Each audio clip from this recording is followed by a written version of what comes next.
In this video, we're talking WWE 2K25's new island mode, as we give you the lowdown on everything that this feature has to offer as we explore the island, take on quests, and do a little shopping. Before we get to the island though, if you want to stick around for this journey, I'll be continuing to post new gameplay every day in the lead up to release, so if you want to stay up to date, please do hit that subscribe button and turn on your notifications so that you don't miss out on future videos. So let's talk the island, which is WWE 2K25's big new online mode that follows in the footsteps of NBA 2K's The City, where players can load into the same server and explore the island together, compete in matches and complete quests. The story behind the island sees Roman Reigns inviting players to join him on the island of relevancy, where your goal is to progress through the ranks and impress the tribal chief in the hopes of securing a WWE contract and becoming a part of the bloodline. When first selecting the island, you're met with an introduction video that sees Kathy Kelly backstage, and she's just received a message from Roman Reigns. This then leads to a video of the tribal chief with the wise man, as Roman announces a vacancy on the island of relevancy and invites players to come and compete for a WWE contract. I've done all of this for you. Don't let me down. I personally have so many questions. I mean, the island of relevancy, who are we going to see compete there? Who will win Roman's challenge and clinch a WWE contract? Heck, what am I doing here? I'm going to the island. Following the introduction, the first step on the journey to the island is to create your MySuperstar, which is a unique character that you'll use on the island, though you're not tied to just one, as you can save up to 4 characters that you can freely switch between. When creating your MySuperstar, players can choose a background for the character, which will be referenced throughout the story like it is in My Rise, with the options including backgrounds for a self-made mogul, a standout athlete, part of a wrestling dynasty, a blue-collar worker, a lifelong fan, a social media influencer, an indie wrestler, or a mysterious character from parts unknown. To speed up the process of creating a character, each backstory comes with a preset character that can be used to jump straight into the action, or if you prefer to, you can delve into the appearance options and customize the look of the character manually, though sadly there's no way to import a character from community creations, so you will have to create one yourself. Alternately, if you don't want to spend time creating a superstar, the game includes a skip option that will let you skip straight to the island so that you can begin exploring, and then if you decide that you want to change your appearance later on, you can head over to one of the My booths to access the editor. In addition to giving your character a backstory, each of the backgrounds contains its own set of perks, these including badges that offer up increased stats or unique paybacks. Along with setting a background, players can also choose a fighting style, which will assign a pre-made moveset, with each style also featuring its own bonuses and penalties that adjust certain stats, with the same also true for a superstar's weight class, as your attributes will change depending on your class. After setting up your character, you have the choice of starting on a level playing field with everyone else, or gaining an advantage by increasing your stats, though if you want to increase them, you will have to pay for it, which is where the first of this year's microtransactions come in, as you can choose to increase your starting attributes to gain an advantage in return for VC.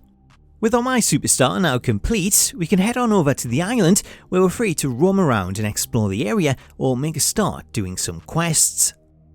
Once you have free control over your superstar, there's a few extra options available, as you can press up, left or right on the D-pad to perform a taunt motion, or press down on the D-pad to bring up the social options, where you can check to see if your friends are online, view any incoming invites, or invite a friend to join your session.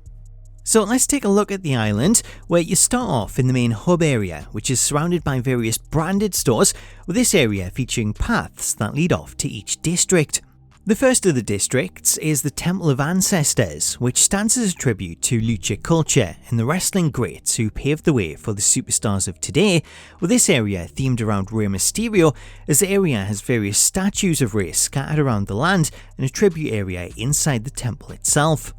The second district is the Arcade of Tomorrow, which is largely centered around Asuka, with this area being a futuristic gaming location that's packed out with arcade cabinets, some of which are themed around WWE superstars like the New Day, though they're not something that you can interact with. The next district is Hero HQ, which is a land dedicated to the heroes of WWE and is decked out with golden statues featuring the likes of Cody Rhodes, Andre the Giant, Mighty Molly and John Cena.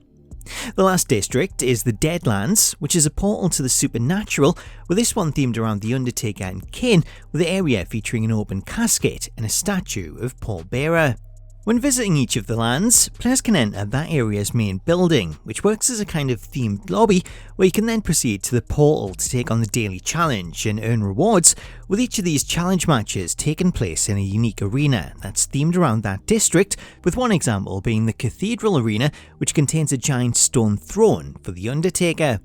Also contained in each of the lands are various shopping outlets which you can visit to purchase clothing items for your superstar, as approaching a store will give you the option to enter it, which will then load up that store's specific items for you to browse, though you will need to spend VC in order to purchase them, with the cost of items ranging from around 6,000 VC for a mask to 18,000 VC for a WWE themed chalkline jacket. When exploring the island, there's plenty of shops on hand, with these ranging from stores that are themed around WWE superstars to 11 real-world brands including Chalkline, Jordan, Nike and Puma. To earn the VC that's needed to buy items, you don't necessarily have to spend real money, as you can earn VC from completing daily matches in each of the districts or by completing quests. Speaking of quests, let's take a closer look at them, as these are included as part of the island's main story, and this sees you traversing the island to find and speak to certain superstars or completing challenge matches. Quests can be obtained by speaking to Paul Heyman in the central hub, as Heyman will give you a piece of tech that's titled The Line, which is essentially a mobile phone that you can bring up by pressing Y, with this then allowing you to receive messages from Roman Reigns to help further the story. To give you an idea of how quests work, some of the early quests see you take part in matches to try and impress Roman Reigns, with these taking place inside the island's themed arenas such as Hero HQ or the Deadlands. Challenge matches are very similar to the matches seen in my faction, as you can earn extra rewards for completing certain actions within the match, like using 3 heavy strikes, with the more actions that you complete leading to better rewards. Other quests see you search out superstars like R-Truth, where you can then interact with him to start a conversation, with these interactions bearing a striking resemblance to the 2K Originals content from 2K20, which takes place in the form of text. If you find yourself struggling with a particular quest, you can press the pause button to bring up the island menu, where you can track any active quests and check what you need to do. This menu also contains an events tab that lets you check for any active or upcoming events, a MySuperstar hub which lets you boost your attributes, check your rank, equip badges, banners and paybacks, a challenges tab which again is very similar to my faction and contains a set of daily, weekly and Hall of Fame challenges that you can complete to gain extra rewards like XP and VC. And then speaking of VC, there's also a store tab, so if you want to unlock something straight away and you don't want to grind for it, you can switch to the Get VC tab and purchase VC from the store. So that's an overview of the island and how it works. In terms of my initial reaction, I think it's a decent mod. The island and the arenas are all pretty cool and they're well designed, and I feel it is something that'll keep bringing new content to the game, but at the same time, it's not exactly what I was expecting, as there's not a great deal to interact with, and I did find it a little bit annoying having to keep loading in and out of the areas.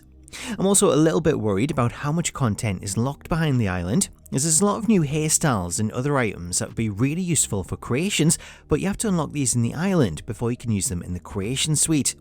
Overall though, I'm really intrigued to see where the story goes and how they build on this in the future, so it's definitely something that I will spend time with once it's released, but I'd love to know what you make of it from what you've seen so far, so please do let me know what you think in the comments.